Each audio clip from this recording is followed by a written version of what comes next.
Welcome back to the channel. Happy to have you. This painting was done last week, and I've been so busy, I didn't really have time to get it uploaded last week. But just jumping right in here, I started using these acrylic paints called Golden Open acrylics. And guys, let me tell you something, they are awesome. They are probably the closest experience I've had to real oil paint. The dry time is plenty. You still get that plasticky kind of sort of push and pull, if you will, with the paint just because it is plastic. I mean, that's what acrylic is. However, what this is allowing me to do is create shapes very quickly, lay out things very quickly. And the beauty of that is I can sort of build these shapes, put a hair dryer to them and let them dry and just keep working like this. Work very, very fast. What I did at the end was started glazing oil on top of that to sort of use the oil as like an effect. Like if I wanted to glaze a color on top, or if I wanted to scumble semi-transparent, you can shift the shapes that way too with the oil at the end.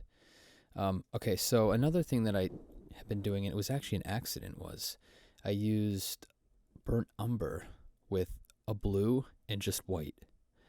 Now the thing is, burnt umber is obviously a cool color, and blue is a cool color. It could be ultramarine blue, phthalo blue, whatever. The blue I'm using here is some weird, I'm not even going to try to pronounce it. It sounds very chemical blue. And then burnt umber, and then the white. Oh, and yes, my camera just jumped. Yeah, that's there you go. But anyway, the beauty of using a brown, a blue, and a white is you can control temperature and your drawing. It's as simple as that. And by limiting your palette like this, you can suggest warm and cool tones. You can imply color. And I'll get into that a little bit, but it was kind of a self-discovery on stream. It was kind of funny. The video of me on Twitch, I got really excited just sort of making this connection, just in terms of keeping your palette simple. Now, I have been introduced to simple palettes before, and obviously the one that comes to mind is the Zorn palette.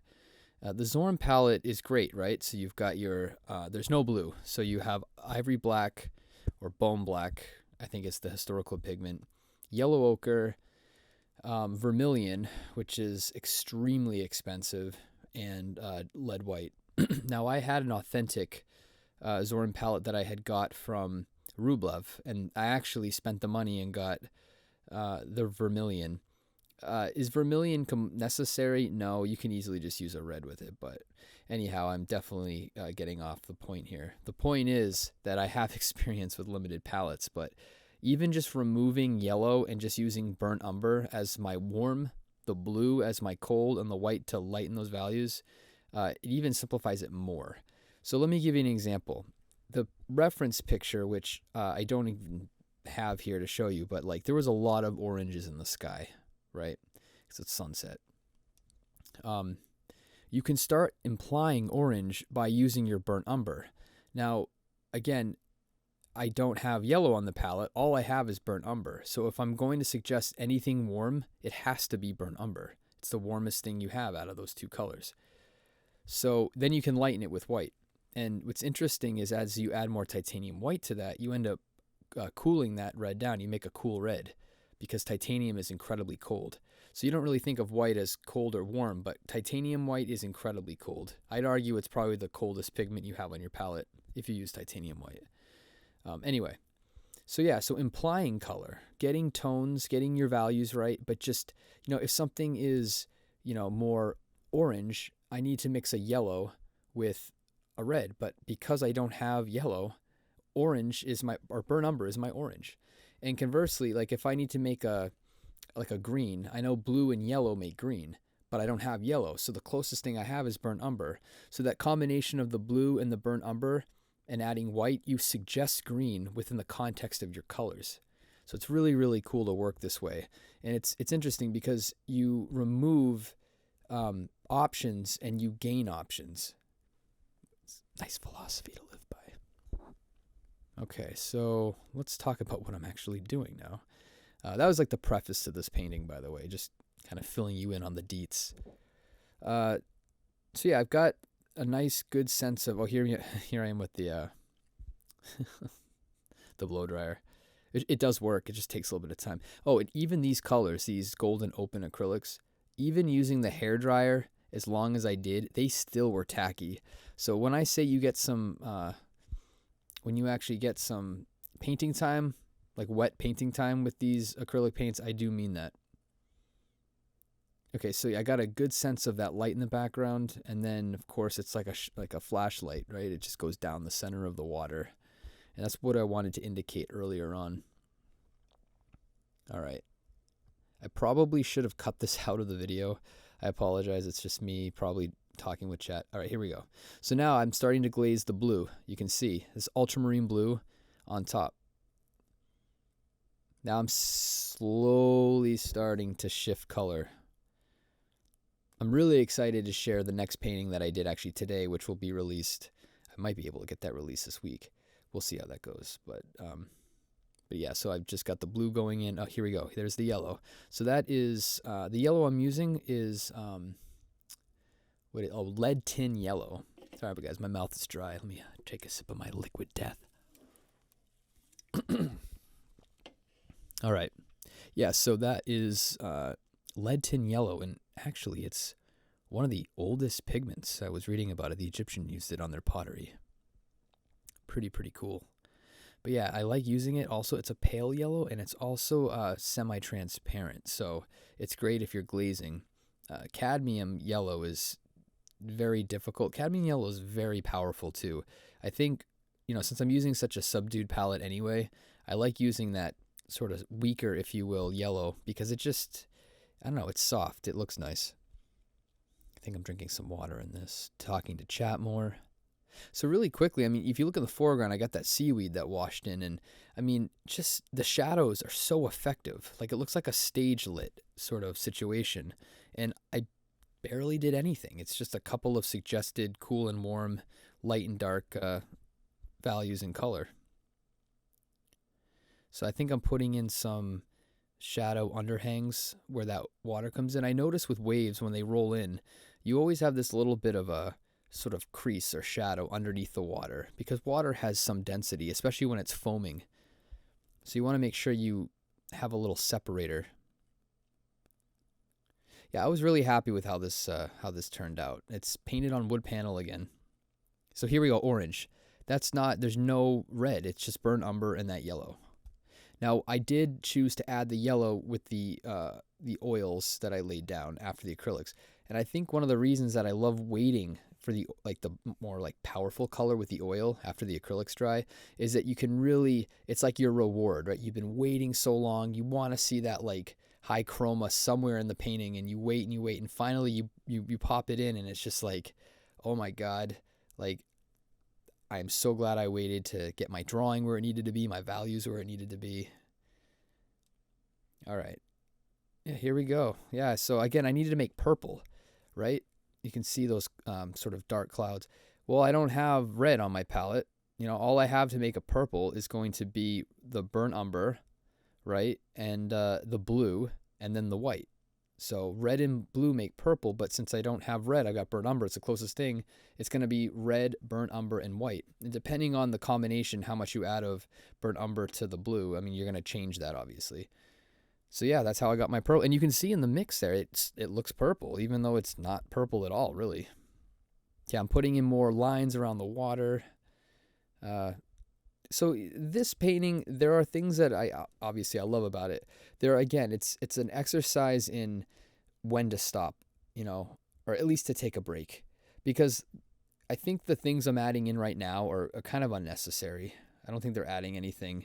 I definitely started to tighten that up, but I don't know. I think it's better to sort of keep moving. Even though you want to detail a certain section, I think you got to always look at the big, the whole picture and be like, all right, like, where am I actually weak? What can I fix before I just jump to this other part? Okay, I am adding in some blues. Yeah, so again, the blue is just ultramarine blue with white. And again, with the simple palette, there's less options. Like you can ask questions and get the answers faster because of just the limited nature of what you're doing. It's like I need an orange, right? Burn umber and yellow. How dark is it? Add white. Or how light does it need to be? Add white. It's just very simple to think about. Looking at a picture, rather than what color is it warm? Is it cool? How dark is it? Is it dark? Is it light? Is it a midtone? I'm just adding in all the little details. So yeah, this is actually a good example. See underneath that cloud there? I needed some orange just to show that light that's singing through under the clouds. And it was just a little bit of burnt umber and a little bit of that yellow. And of course a good amount of white.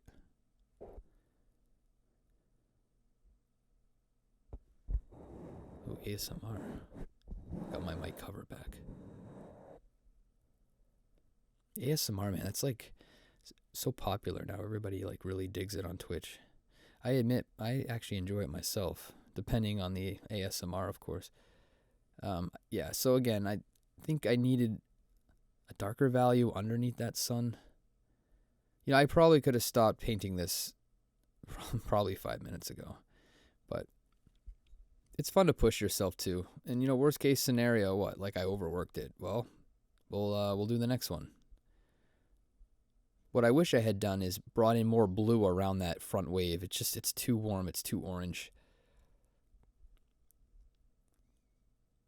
I think I was trying to show like the sunlight kind of glazing the top of the wave, but I don't know. I just think it could have benefited by having a little bit more of that blue water, that light blue water. And it would have played off that yellow too if it was a little bit closer. Using the palette knife just to put some impastos of the yellow.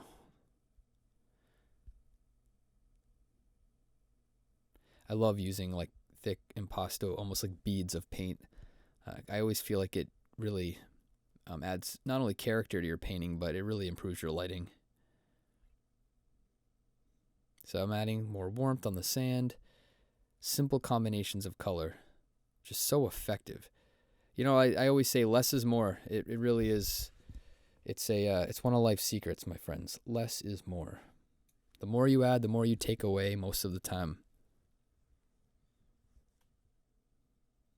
So yeah, I'm just bringing in some more foam on those waves. I'm not going to put any music with this today, guys. I just wanted to get this one out there. I didn't do an intro video in front of the chair either. I had the footage. It would have been a shame not to get it out. So low production on this one. If there's really any good production at all. I will say I think the camera looks pretty good. But if this channel grows and like I get more inspired, like we'll see how I can improve the content. For me, like I said, this is more of just like a mental kind of replay that I can visit. Have a great conversation with you wonderful people. Feel free too. Like if you want to share your work, just post your information in the channel and or about your channel. I'll come take a look for sure. Love making new friends. I think that's one of the coolest things about Twitch is just meeting other artists and having thoughtful conversations and just really hanging out with people that are like-minded. I think it's great when you can find that type of community. For me, I used to have to go to church. And like I knew nobody. I like didn't know what they did. But I think what's nice about at least the future is that we know very quickly what we all do. It's abundant on social media. Well, guys, we're almost done here. I'm going to run out of time. Thank you so much. I love you guys. Thank you for the interest in my channel, and we'll see you next time.